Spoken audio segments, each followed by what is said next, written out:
নমস্কার, সবাই কিরাম আছেন? আশা করি সবাই ভালো আছেন। তাই যে আমগুলো এনে ডালিয়ে থুইছি, জুড়িতে থুইছি, বুঝেছেন? এই সব আমগুলো চলে যাবে হলো আমার দুই ননদ বাড়ি। তার জন্যই এনে থুয়ে দিছি, কারণ গাছের আম ননদকে না দিলে কি হয়।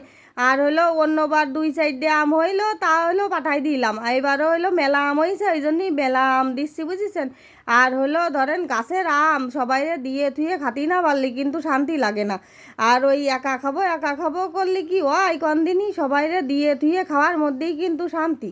ওই জন্যে এখন ননদ বাড়ি দেওয়ার জন্যে যে বইছি ভাগযোগ করতি। আর এই যে আম কিন্তু একটা মানে সমান সমান দিকে দিছি, নাই তো দুই ননদে কুড়াকুড়ি করবা যে এ তোরে বৌদি বেশি দেছে, এ তোরে বৌদি বেশি দেছে করে ঠেলাঠেলি করবা, ওসব কোনো গান নেই, বুঝেছেন? শেষে আমারে দোষারোপ করবা, তার মধ্যে আমি নেই। এই যে সমান সমান দেখে পলিথিনই প্রথমে ভালো ভালো আমগুলো বলে দিচ্ছি, একদম কাটাই কাটাই মাইপে, হ্যাঁ, যাতে পরবর্তীতে কোনো কথা না হয় যে তোরে বেশি দেছে আমারে কম দেছে, আমারে বেশি দেছে তোরে কম দেছে, বুঝেছেন? ননদ বলে কথা, একের একটু সাবধানে জিনিসপত্র দিতে হয়। তাই যে বাইসে বাইসে দিয়েছি। আর ওই আমার মাইজে ননদের বাড়ি হইলো গাছে মেলা আম আছে, বুঝেছেন? সেই জন্যই ওগেরে হলো একটু অল্প স্বল্প আম দিবানে। তারপরে হলো কি জানেন, ওই যে ভালো সব থেকে বড় যে আম কয়টা, ওই কয়টাই প্রথমে বাইসে বাইসে দুইজনের ভাগ করে দিচ্ছি। তারপরে যেগুলো ছোটোখাটো থাকবে না, সেগুলো হইলে আমার বড় ননদরে দিয়ে দিবানে, কারণ ওগের বাড়ি একটা আমও নেই, বুঝেছেন? ওই জন্যই ওগের কয়টা বেশি করে দিবানে। তা এখন এই যে পলিথিনে কিন্তু সব এলো গুনিয়ে গুনিয়ে সব আম দিয়ে দিচ্ছি, বুঝেছেন? ননদ গেলেও দিতে গেলে একটু হিসেব নিকেশ করে দিতে হয়, যাতে পরে কোনো খুঁটা না শুনতে হয়, বুঝেছেন? আমি ওই খুঁটার দাঁড়ি নে, তারপরে হইলো ভাগযোগ করে দিয়ে দিই, যাতে কোনো পরবর্তীতে ঝামেলা নাই, বুঝেছেন?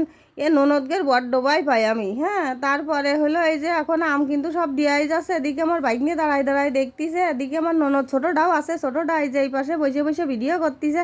কলাম ভিডিও কর প্রমাণস্বরূপ, যাতে পরে কেউ না কথা করতে পারে যে আমারে কম দেছে আমারে বেশি দেছে, বুঝেছেন?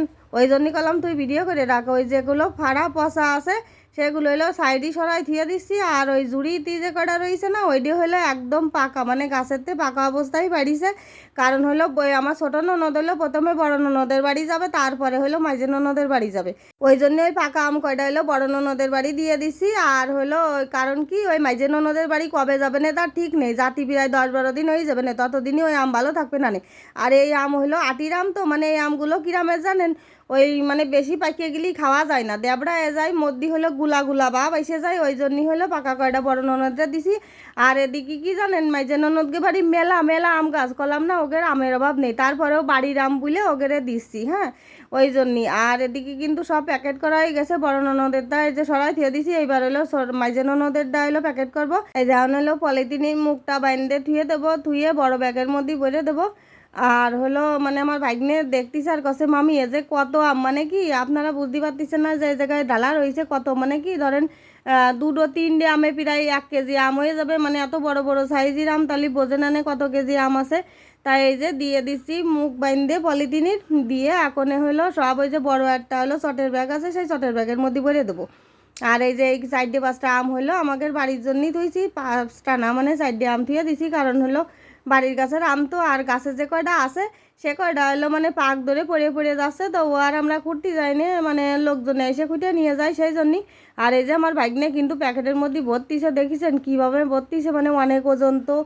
আর এদিকে ওই প্যাকেটটাও ভরে দেবো, দিয়ে 2 প্যাকেটই প্রথমে বড় ননদ বাড়ি যাবে। আমার ছোটো ননদ যেহেতু সাথে রয়েছে, আর এই যে মানে বাইক নিয়ে নিতে এসে মাসিমণিরে নিয়ে থুয়ে আম নিয়ে চলে যাবে মামা বাড়িতে। আর ভিডিওটা ভালো লাগলে অবশ্যই লাইক কমেন্ট শেয়ার করবেন।